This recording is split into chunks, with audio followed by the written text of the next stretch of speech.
आज अतिशय भाग्याचा दिवस आहे असं म्हणायला हरकत नाही। कालपासून या ठिकाणी श्रीमद परमहंस परिव्राजकाचार्य श्रीमद वासुदेवानंद सरस्वती स्वामी महाराज यांचा जयंती उत्सव सुरू झालाय।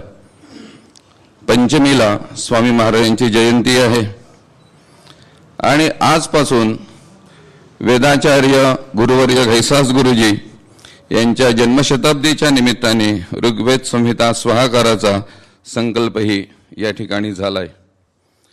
श्रीकृष्ण जन्मोत्सवाचाही हा काल आहे आणि कन्यागत महापर्व सुरू आहे। या सगळ्या महापर्व कालात आज या ठिकाणी श्री कृष्णालहरी तरंग सौंदर्य या श्री स्वामी महाराजांच्या ग्रंथाचं प्रकाशन परमपूजनीय आचार्य स्वामी श्री गोविंद देवगिरीजी महाराज यांच्यासारख्या ज्येष्ठ श्रेष्ठ महात्म्याच्या हस्ते होत आहे। हे परमभाग्य आहे। आपलं एक खरखर भाग्य आहे। स्वामीजींच्या मुखातून नित्य श्री कृष्ण लीला आणि कथांचा प्रवाह अखंड सुरू असतो आणि त्यांच्या पवित्र हस्ते श्री कृष्णालहरीचं प्रकाशन घडतंय। हा योग श्री स्वामी महाराजांच्या कृपेनेच घडून आलाय। श्री स्वामी महाराजांनी श्री कृष्णेचं वर्णन असं केलंय, प्रत्यक्ष विष्णू स्वरूप ही कृष्ण आहे, ती श्रीकृष्ण स्वरूपच आहे असं स्वामी महाराज म्हणतात। प्रत्येक काव्य घडायला काहीतरी कारण असतात। जगन्नाथ पंडितांनी गंगा लहरी केली, त्यालाही कारण घडलं। स्वामी महाराजांनी सुद्धा जे जे काही काव्य केलं त्याला काहीतरी कारण घडलीत, परंतु या ठिकाणी प्रत्यक्ष कृष्णामाईंनीच प्रगट होऊन श्री स्वामी महाराजांना आपलं कवन करण्याचा आग्रह केला आणि मग स्वामी महाराजांच्या मुखातून हे लहरी काव्य हे बाहेर पडलेलं आहे।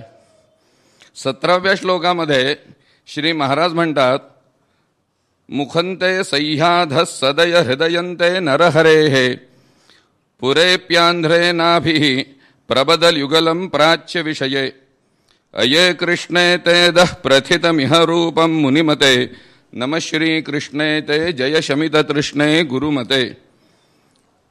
सह्याद्रीच्या पायथ्याशी असणारं वाई क्षेत्र हे मुख आहे असं म्हणतात। नृसिंहवाडी हे सदय हृदय आहे, केवळ हृदय नाही सदय हृदय असं स्वामी महाराज वर्णन करतात। आणि भगवान दत्तात्रेयांचं नित्य वास्तव्य या ठिकाणी आहे, म्हणून ती दत्ताची राजधानी सुद्धा त्याला स्वामी महाराज म्हणतात। कुरगड्डी हे नाभिस्थान म्हणून महाराज वर्णन करतात आणि समुद्रामध्ये कृष्णामाई 2 प्रवाहाने कृष्णामाईचा समुद्रात प्रवेश होतो, म्हणून ते 2 पाय आहेत अशा प्रकारचं स्वामी महाराज या स्तोत्रामध्ये वर्णन करतात। अत्यंत भक्तिभावाचं असं हे स्तोत्र आहे। स्वामी महाराजांची जी प्रश्नावली आहे त्या प्रश्नावलीत सुद्धा काही जर संकट वगैरे असतील तर याचं पठण करावं असं त्याच्यात येतं। असं हे प्रासादिक असं हे काव्य आहे। या ग्रंथाची प्रथमावृत्ती परमपूजनीय ब्रह्मश्री दत्त महाराजांनी 1993 मध्ये कन्यागत पर्वातच त्या प्रसिद्ध केली होती। म्हणजे 93 नंतर 5 आणि आता हे 16-17चं म्हणजे 2 तप अगोदर हे याचं प्रकाशन घडलेलं होतं। नागपूरचे श्री स्वामी भक्त आदरणीय डॉक्टर गुणाकर शास्त्री पिंपळापुरे यांनी या ग्रंथाचं तरंग सौंदर्य हे उलगडून दाखवलेलं आहे। काय सौंदर्य आहे या ग्रंथाचं हे त्यांनी याच्यात दाखवलंय। या ग्रंथामध्ये आणखीन 2 वैशिष्ट्य अशी आहेत की 2 फोटो आत्ताच्या या ग्रंथात घातलेली आहेत।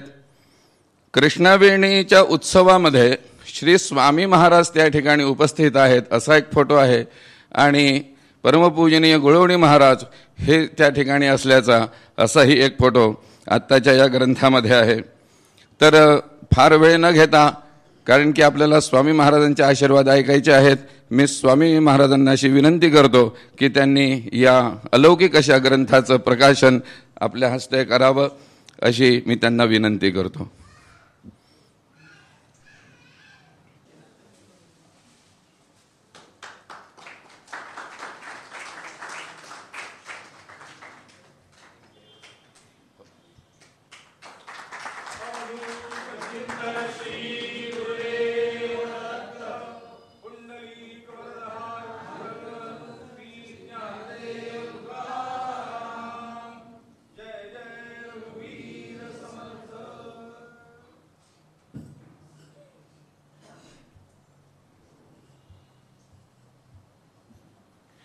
कन्यागत महापर्व सुरू आहे आणि स्वामी महाराजांचा जयंती उत्सव सुरू आहे आणि या उत्सवामध्ये उद्यापासून या ग्रंथाची विक्री या ठिकाणी व्हावी या उद्देशाने हा आजचा कार्यक्रम होता.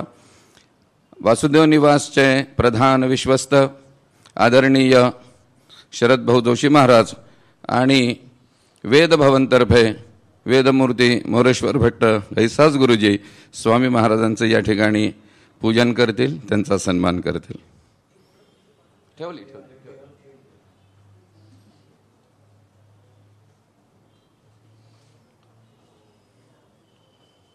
यो वेदादौ स्वरः प्रोक्तो वेदान्ते च प्रतिष्ठितः तस्य प्रकृतिलीनस्य यः परः स महेश्वरः.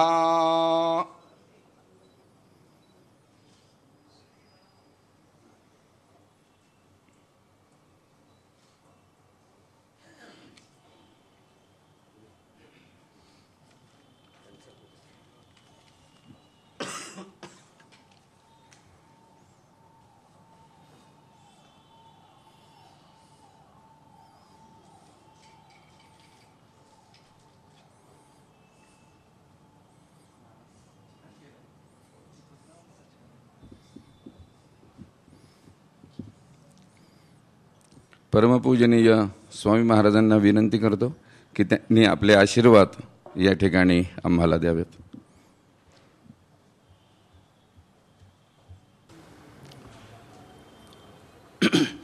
श्रीराम जय राम जय जय राम. श्रीराम जय राम जय जय राम. श्रीराम जय राम जय जय राम. श्रीराम जय राम जय जय राम. श्रीराम जय राम जय जय राम. श्रीराम जय राम जय जय राम. श्रीराम जय राम जय जय राम. श्रीराम जय राम जय जय राम.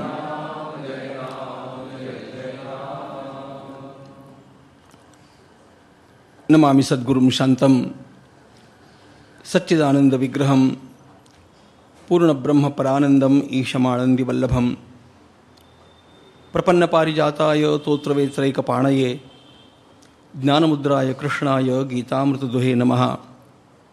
माधुर्यरसकल्लोलां शिवशक्त्यैकरूपिणीं अमृतानुभवार्थाय वन्दे ज्ञानेशनन्दिनीं. यस्य वेदमयी वाणी यस्य देवमयी तनुः यस्य ब्रह्ममयी दृष्टिः स गुरुः पातु मां सदा.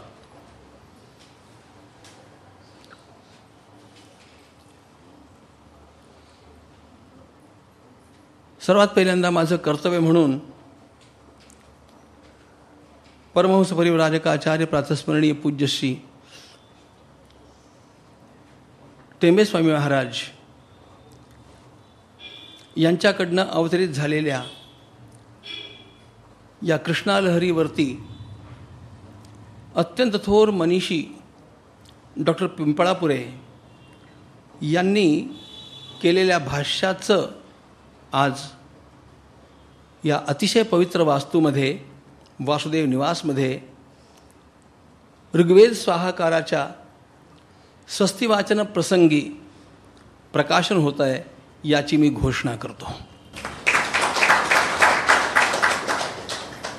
कृष्णालहरीचं प्रकाशन नुसतंच केवळ प्रकाशन होतंय असं नाही करता येणार, म्हणून एक श्लोक गाऊन त्याचं प्रकाशन झालं पाहिजे. अलक्षम ते रूपम वचन हृदयाध्वांति गमतो नतोऽहं ते लक्ष्यं कथमपि च विज्ञाय वरदे प्रवृत्तस्त्वां स्तोतुं स्वमतिगतितस्ते वरमुते नमः श्रीकृष्णे ते जय शमिततृष्णे गुरुमते।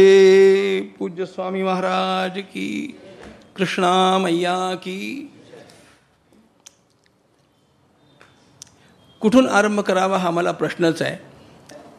खरं म्हणजे वेदभवनमध्ये असो किंवा वासुदेव निवासमध्ये असो मला निमंत्रणाची आवश्यकता नसते आणि त्यामुळे या ठिकाणी आल्यानंतर तर मला घरी आल्यासारखं वाटतं, नेहमीच वाटतं, आधीपासून वाटतं.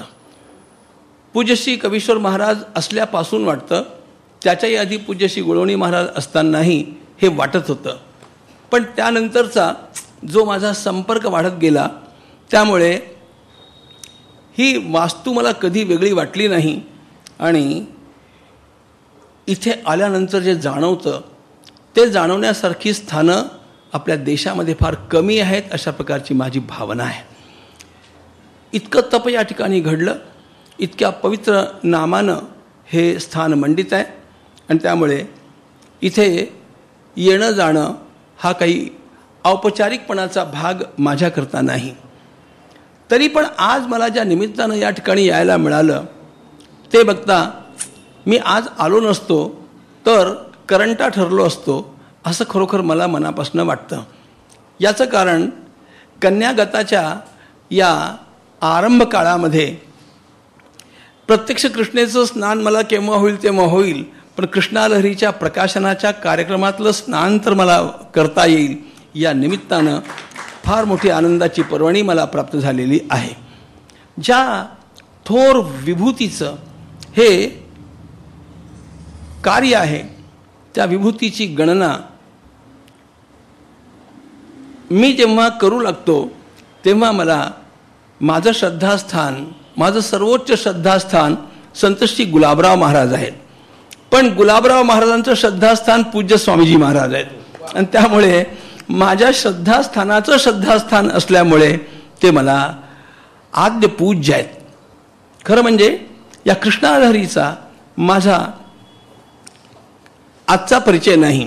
कृष्णालहरी बी आधी पण वाचलेली आहे, ती केवळ वाचलेली आहे, पण पूज्य स्वामींच्या वाङ्मयाशी माझा परिचय झाला तो ज्यांचं स्मरण करणं या ठिकाणी मला फार आवश्यक आहे अशा आमच्या स्वनामधन्य पूज्य आत्माराम शास्त्री जेरे, ज्यांच्याकडे मी थोडं वेदांताचं अध्ययन केलं, त्यांच्यामुळे हा मला परिचय घडला. आणि तो परिचय केवळ घडला नाही तर त्याच्यामुळे माझं संपूर्ण जीवन पालटून गेलं. मी थोडा आधुनिक अभ्यास करणारा असल्यामुळे आधुनिक दर्शनांचा अभ्यास करताना मी थोडा नास्तिकतेकडे वळत चाललेलो होतो. नास्तिकता याचा अर्थ देव नाही अशा प्रकारची भावना मला कधीच निर्माण झाली नाही. पण आपल्या सनातन धर्मामध्ये सांगितलेलं जे कर्मकांड आहे किंवा या पूजा पद्धती वगैरे आहेत, याच्या बारीक सारीक गोष्टी आहेत, या सगळ्या गोष्टी फापट पसारा आहेत अशा प्रकारची माझी प्रामाणिक धारणा डेकार्ट वाचल्यानंतर होऊ लागलेली होती. आणि अशा वेळेला मला माझे त्यावेळचे वेदांताचे अध्यापक असलेले पूज्य जेरे शास्त्री यांनी सांगितलं की मी सांगतो म्हणून तुम्ही काही वाचाल का? मी म्हटलं का नाही वाचणार, मी त्यांच्याकडे रोज बसायचो. किंबहुना तत्वज्ञान विद्यापीठामध्ये ते आल्यानंतर मी काशीला जाणं माझं ते तिथे असेपर्यंत लांबवून टाकलं. कारण मला त्यांच्याकडे बघितल्यानंतर आणि त्यांच्याकडे शिकताना असं वाटे की काशीला जायचं कशा करता, काशीच या ठिकाणी माझ्याकरता आलेली आहे. आणि त्यामुळे जेरे शास्त्रींच्या चरणी बसून अध्ययन करण्यासारखा अत्यंत मोठा लाभ काशीतही मिळणं फार विरळा होतं आणि म्हणून मी त्यांच्या चरणी बसून शिकत होतो. जेव्हा त्यांनी मला म्हटलं की तुम्ही वाचाल का, मी म्हटलं जरूर वाचेन. आणि त्यांनी मला दत्त महात्म्य दिलं, दत्त महात्म्य, आणि सांगितलं फक्त 3 पारायणं करा. तुम्हाला प्रामाणिकपणानं सांगतो की त्या 3 पारायणांचा परिणाम हा झाला की माझ्या डोक्यातल्या बुद्धीचं प्रोग्रॅमिंगच बदलून गेलं, सगळंच बदलून गेलं. त्यामुळे माझ्या विचारांची दिशा बदलली आणि त्यानंतर ती जी बदलली ती अशापर्यंत मला घेऊन गेली की आमच्या वैदिक ऋषींनी सांगितलेला एक न एक शब्द सत्य सत्य आणि सत्यच आहे, तो पूर्णपणे सत्य आहे. पूज्य श्री गुलाबराव महाराज यांचं वाङ्मय आणि पूज्य टेंबेस्वामी महाराज यांचं वाङ्मय हे असं वाङ्मय आहे, अगदी तुम्ही विश्वास बाळगा, ज्यानं या दोन सत्पुरुषांचा अभ्यास केला त्याला जगातलं तिसरं काहीही वाचण्याची आवश्यकता नाही.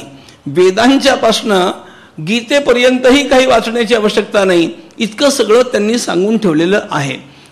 वाचण्याची आवश्यकता नाही याचा अर्थ वाचू नये असं नाही, पण हे वाचून यांच्या ग्रंथांचं अध्ययन करून जेव्हा आपण वेदांच्याकडे बघाल आणि भगवद्गीतेपर्यंतच्या आणि हरिपाठापर्यंतच्या ग्रंथांच्याकडे बघाल तेव्हा त्याचं खरं हृदगत तुम्हाला उमललेलं दिसेल, त्याशिवाय ते सापडणार नाही.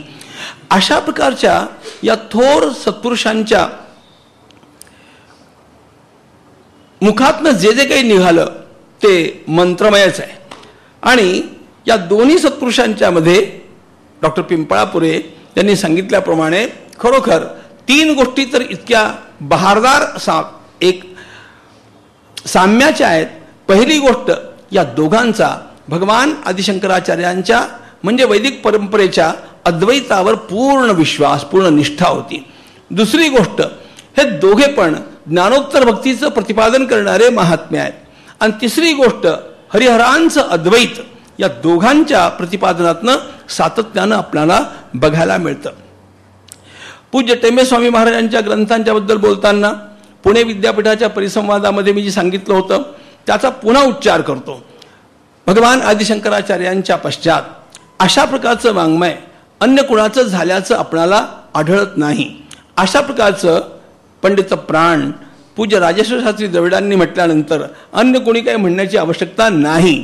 पण तरीही मला त्यांच्या या म्हणण्यामध्ये एक गोष्ट जोडाविषयी वाटते, ती फार महत्वाची गोष्ट आहे.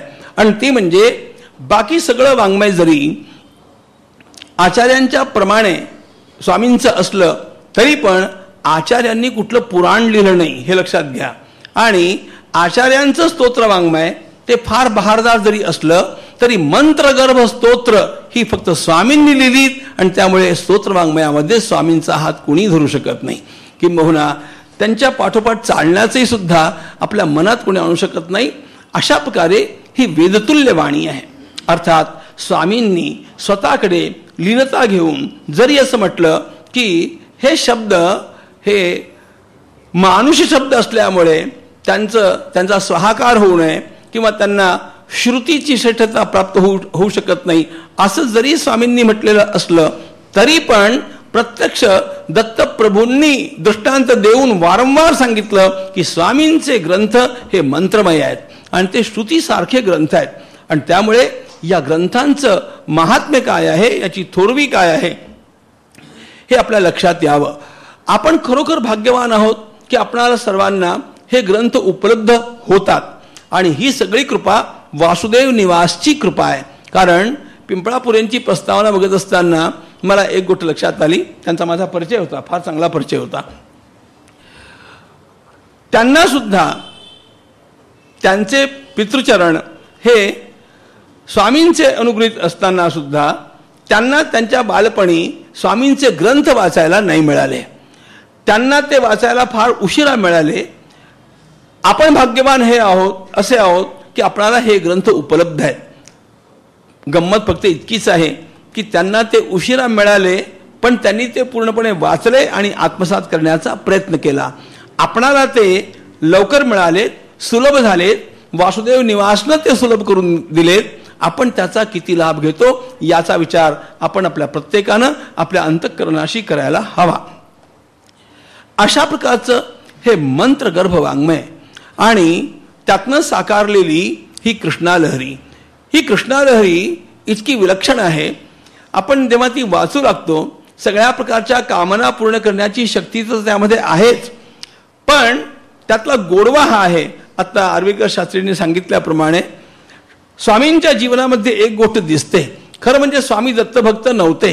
स्वामी खरोखर श्रौत परंपरेनं जे काही सांगितलं त्याप्रमाणे आचरण करणारे होते. पण दत्त भगवंतानं प्रकट होऊन सांगावं की आमची भक्ती का करत नाही. म्हणजे एखाद्या भक्तानं देवाच्या पाठीमागे लागावं हे आपण समजू शकतो, पण देवानं भक्ताच्या पाठीमागे लागावं हे मात्र स्वामींच्या जीवनातच आपल्याला दिसतं. ज्याप्रमाणे स्वामींना भगवंतानं सांगितलं की तुम्ही आमची भक्ती का करत नाही, आणि त्यानंतर त्या सगळ्या घटना घडत गेल्यात, त्याचप्रमाणे भगवती कृष्णा मातेनं हे सांगितलं की तुम्ही आमचं स्तवन का करत नाही. अशा प्रकारे देवतांनी प्रकट होऊन ज्यांना विनंती करावी, ज्यांना सुचवावं, अशा प्रकारच्या सत्पुरुषाची ही वाणी आपल्याला मिळतायत. आपल्यासारखा भाग्यवान कोण. मी तर अख्ख्या जगामध्ये एक गोष्ट सांगत असतो, आणि ती म्हणजे सगळ्या जगातल्या सगळ्या भूमी चांगल्या आहेत. भारतभूमी तर अत्यंत पवित्र आहे, तिचा कणकणही पवित्र आहे, पण तरीही महाराष्ट्रासारखं श्रेष्ठत्व अन्य कुठल्याही प्रदेशाला पण नाही, अशी माझी खरोखर पूर्णपणे धारणा आहे.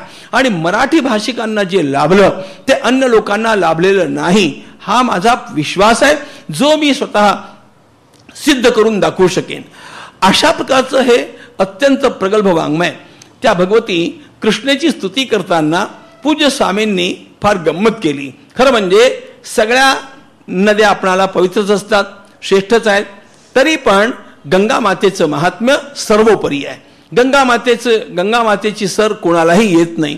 पण पूज्य स्वामींनी या स्तोत्रामध्ये एक गोष्ट न्याय घटित पद्धतीनं सिद्ध करून दाखवली की कृष्णा ही कृष्ण स्वरूप आहे, विष्णू स्वरूप आहे, आणि गंगा माता हे भगवान श्री विष्णूंचं चरणोदक आहे. त्यामुळे चरणोदकाला ती सर कशी येणार, म्हणून गंगेला सुद्धा कृष्णेची सर कशी बरं येणार, अशा प्रकारचा प्रश्न टाकून त्यांनी सर्वांना निरुत्तर केलेलं आहे. असं अर्थात हे सगळं भक्तीतलं बोलणं आहे, यामध्ये तुलना आपण करत बसता कामा नये. तरी पण हा जो भाव आहे, या ज्या उत्प्रेक्षा आहेत, या ज्या कल्पना आहेत, या कृष्णालहरीमध्ये संपूर्ण वेदांत उतरला. या कृष्णालहरीमध्ये उपासना शास्त्र आलं. या कृष्णालहरीमध्ये सगळ्या साहित्य सौंदर्याच्या खाणी उघडल्या गेल्यात. अशा प्रकारचं सुंदर स्तवन आपणाला भगवती कृष्णेचं या कृष्णा कन्यागताच्या आरंभी प्राप्त होत आहे. ही फार मोलाची गोष्ट आहे. आणि याच्याशी माझा आणखी फार महत्वाचा संबंध असा आहे, पूज्य स्वामींच्या वाङ्मयामुळे मी इकडे वळलो खरा, पण त्यानंतर कशा पद्धतीनं भगवान दत्तांशी माझा संबंध येत गेला. मी न आणलं तरी पण तो येत गेला. आज महर्षी वेदव्यास प्रतिष्ठानच्या 28 वेदविद्यालयांचं संचालन महर्षी वेदव्यास प्रतिष्ठान करत आहे, आणि जम्मूपासून मणिपूरपर्यंत ही सगळी विद्यालय विखुरलेली आहेत.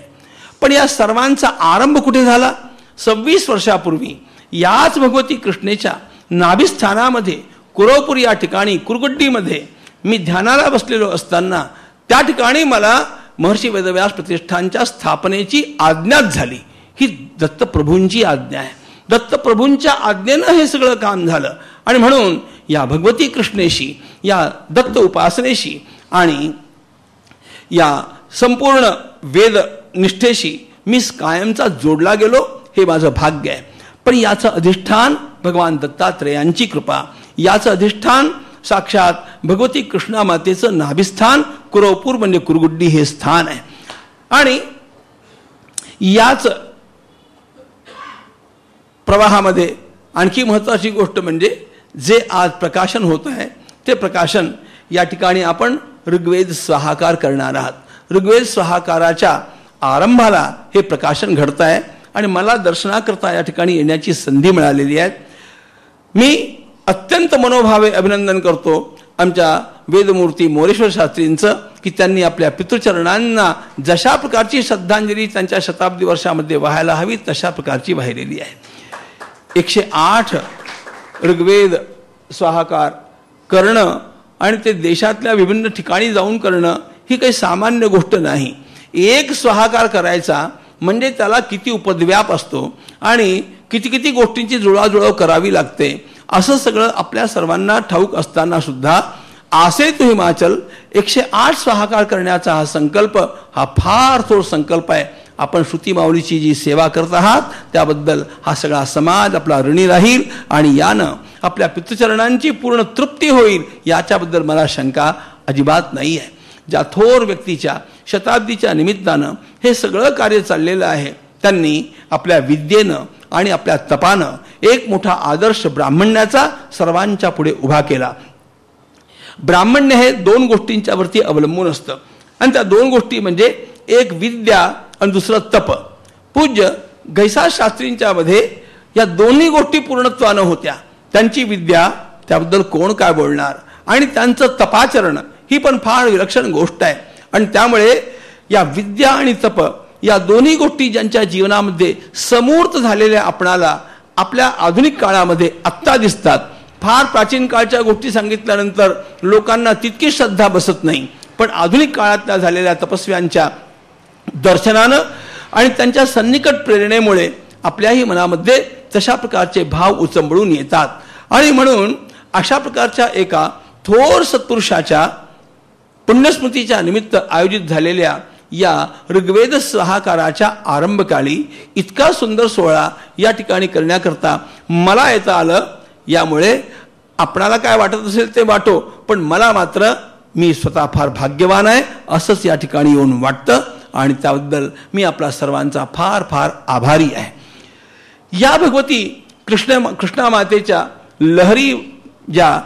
लहरीच्या या तरंगांच्या मध्ये काय काय लपलेलं आहे हे सगळं त्यातलं सौंदर्य आणि त्यातला भाव त्यातला रस काढून दाखवण्याचं काम ज्या डॉक्टर पिंपळापुरे यांनी केलेलं आहे.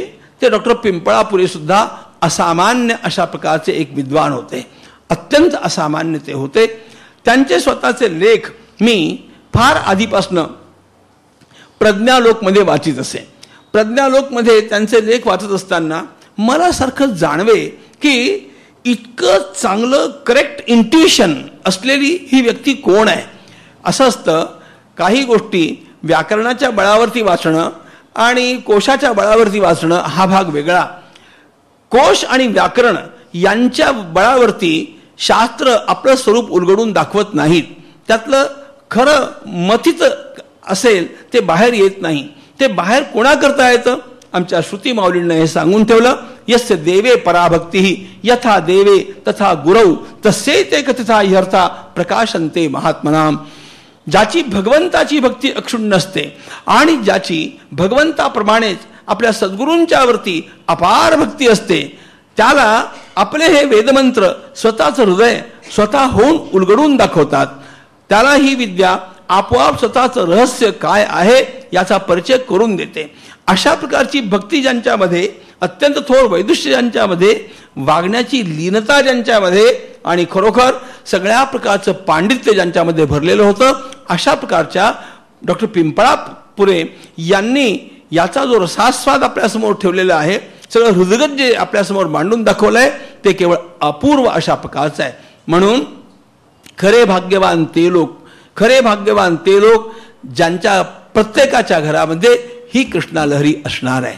ही कृष्णालहरी इतकी महत्त्वाची, आपण त्यातला एखादा तरी श्लोक या कन्यागतामध्ये रोज वाचत गेलो तरी त्याचा फार मोठा लाभ आपणाला होणार आहे. संपूर्ण स्तोत्र रोज किती लोक वाचतील ते धन्य आहेत, पण निदान त्याचा एखादा श्लोक आपल्यामध्ये असं म्हटलेलं आहे, एकतरी ओवी अनुभवावी पाद श्लोकम वा.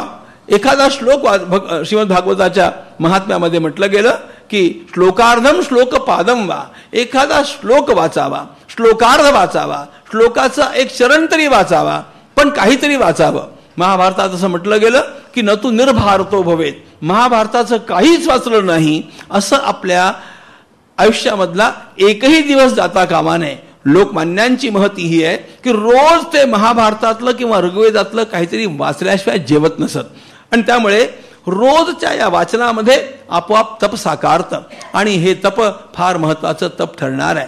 म्हणून या सगळ्याच गोष्टी जुळून आल्या. भगवती कृष्णा मातेचं हे स्तवन आहे. पूज्य स्वामी महाराजांच्या ऋषितुल्य प्रतिभेतनं ते स्फुरलेलं आहे. त्यांच्या मंत्रमय वाणीतनं ते निघालेलं आहे. डॉक्टर पिंपळापुरे यांनी त्यातलं हृदय आपल्या सर्वांच्या समोर उलगडून दाखवलेलं आहे आणि वासुदेव निवासाच्या या पवित्र वास्तूमध्ये त्याचं प्रकाशन ऋग्वेद स्वाहाकाराच्या निमित्तानं होत आहे. या सगळ्या गोष्टी फार भाग्याच्या गोष्टी आहेत. आपण या तुमच्या सर्वांच्या भाग्यामध्ये मलाही समाविष्ट करून घेतलं, याबद्दल आमच्या घैसास गुरुजींचे आणि जोशी गुरुजींचे दोघांचेही आभार मानतो. धन्यवाद आपणा सर्वांना देतो आणि प्रभुचरणी प्रार्थना करून माझं हे मनोगत पूर्ण करतो.